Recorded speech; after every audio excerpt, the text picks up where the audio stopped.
Živijo, ul tukaj. Vi gledate slov na easy in jaz tukaj razumem slov na najbolj easy način. Ampak danes ne bom razlagal slove. Verjetno ste že videli naslov tega videa.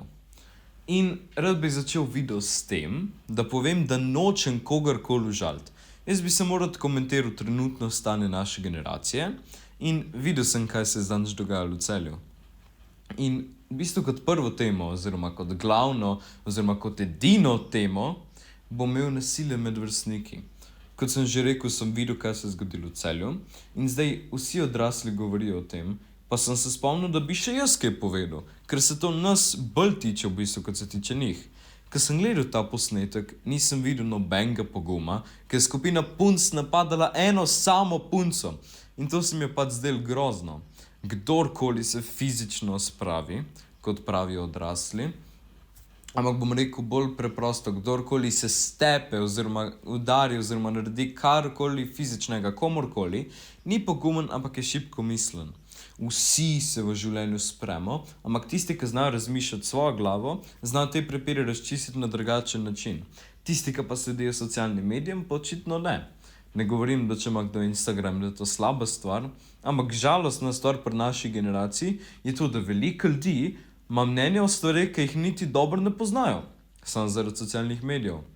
Večino naše generacije, v bistvu lahko rekel, sledi socialnim medijem toliko zelo, da imajo mnenja o stvareh, ki jih niso še nikoli niti slišali zanje oziroma jih poznali, preden so to videli na socialnih medijih.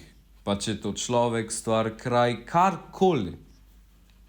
Splet ponuja toliko različnih informacij in toliko dobrih stvari, da mi res ni jasno, zakaj si veliko ljudi zapomne samo te negativne stvari, ki so jih videli na TikToku in jih pol gre posnemati v real lifeu.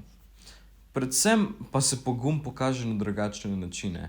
Pač nekdo, ki se postavi za šibkejše, nekdo, ki nekomu pomaga, nekdo, ki se upre krivici, ki svojim zgledom kaže, kaj je prav, ne pa nekdo, ki posnema neke obstrance, ki jih je videl na TikToku. Za konec bi rekel samo še tole.